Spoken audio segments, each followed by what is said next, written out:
Doctor ortho, अब दर्द भी घुटने टेकेगा।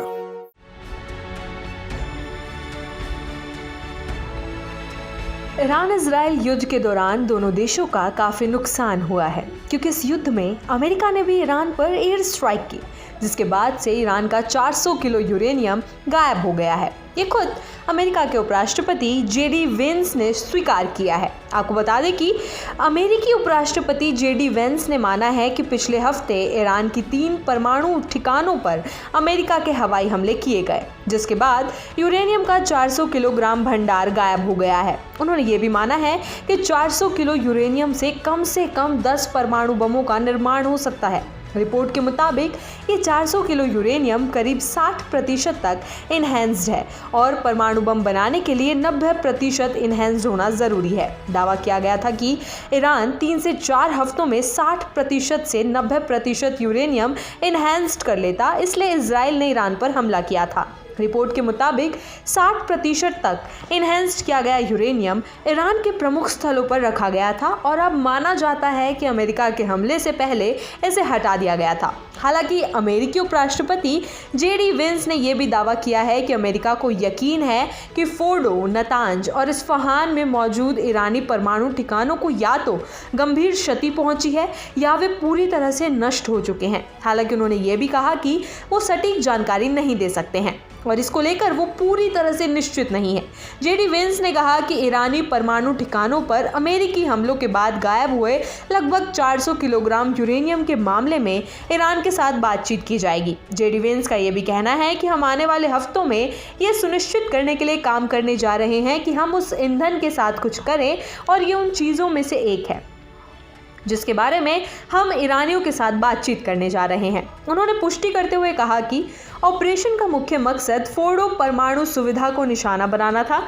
उन्होंने कहा कि यह मिशन का उद्देश्य था फोर्डो परमाणु स्थल को नष्ट करना और निश्चित रूप से दूसरे परमाणु स्थलों को नुकसान पहुंचाना, लेकिन हमें पूरा विश्वास है कि फोर्डो परमाणु स्थल को काफी नुकसान पहुंचाया गया था और यही हमारा लक्ष्य था। एक्सपर्ट्स का मानना है कि शायद अब ईरान के पास वो क्षमता नहीं बची है कि वो 60% इनहैंस्ड यूरेनियम को पहले की तरह कुछ हफ्तों में 90% तक इनहैंस्ड कर दे, लेकिन उनका मानना है कि ईरान इसका इस्तेमाल सौदेबाजी चिप के लिए कर सकता है। दूसरी तरफ इजरायली अधिकारियों ने न्यूयॉर्क टाइम्स को बताया है कि ईरान ने हमले से पहले यूरेनियम भंडार और उपकरणों को एक गुप्त स्थान पर ले गया होगा। अमेरिकी हमलों से पहले ली गई सैटेलाइट तस्वीरों में फोर्डो परमाणु सुविधा के बाहर 16 ट्रकों का काफिला दिखाई दिया था। उन तस्वीरों को देखकर ही इजरायल ने अमेरिका के ऊपर तत्काल हमला करने का दबाव बनाया था, जिसके बाद ही अमेरिका ने ईरान पर एयर स्ट्राइक की थी। सैटेलाइट तस्वीरों से पता चलता है कि ईरान के फोर्डो, नतांज और इस्फहान में मौजूद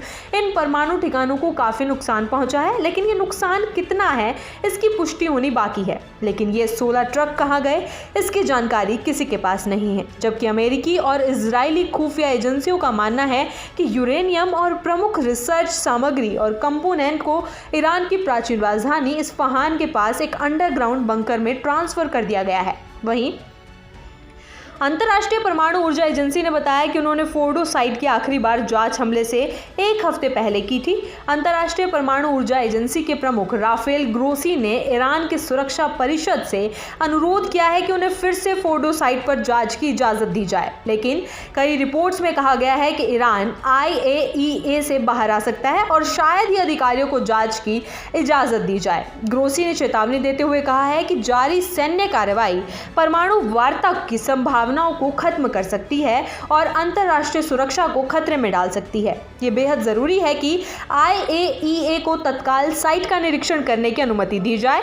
ईरान ने बार बार दावा किया है कि उसका परमाणु कार्यक्रम शांतिपूर्ण उद्देश्यों के लिए है, लेकिन इजराइल लंबे समय से ईरानी परमाणु हथियारों को अपने अस्तित्व के लिए खतरा बताता है। इजराइल ने बार बार चेतावनी दी थी कि ईरान किसी भी वक्त परमाणु हथियार बना सकता है।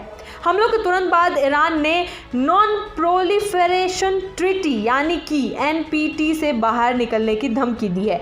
एनपीटी परमाणु हथियारों के प्रसार को रोकने के लिए वैश्विक संधि है। ईरान के उप विदेश मंत्री तख्त रवांची ने कहा है कि कोई हमें नहीं बता सकता कि हमें क्या करना चाहिए। ये संकेत है कि तेहरान अब पश्चिमी देशों के किसी भी गाइडलाइन को मानने के लिए तैयार नहीं है। ईरान अब खुले तौर पर कह रहा है कि अगर उसकी संप्रभुता और सुरक्षा के साथ समझौता किया गया तो वो अपने कार्यक्रम को और तेजी से आगे बढ़ाएगा। यही वजह है कि संवर्धित यूरेनियम के गायब होने की खबर ने दुनिया भर की खुफिया एजेंसियों को हाई अलर्ट पर ला दिया है। अमेरिका ईरान के परमाणु कार्यक्रम को लेकर जो कहानी बना रहा है वो माथा चकराने वाला है।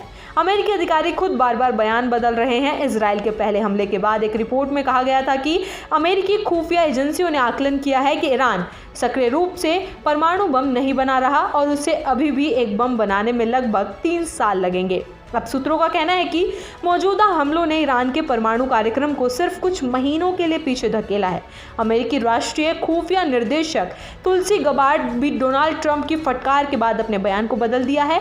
पहले उन्होंने अमेरिकी संसद में कहा था कि ईरान परमाणु हथियार नहीं बना रहा, लेकिन बाद में उन्होंने कहा कि ईरान कुछ हफ्तों के भीतर परमाणु हथियार बना सकता है। बयान में ये बदलाव न सिर्फ अमेरिका की खुफिया प्रक्रिया पर सवाल खड़े करता है, बल्कि इस पूरे हमले की वैधता पर भी सवाल उठाता है। डॉक्टर ऑर्थो, अब दर्द भी घुटने टेकेगा।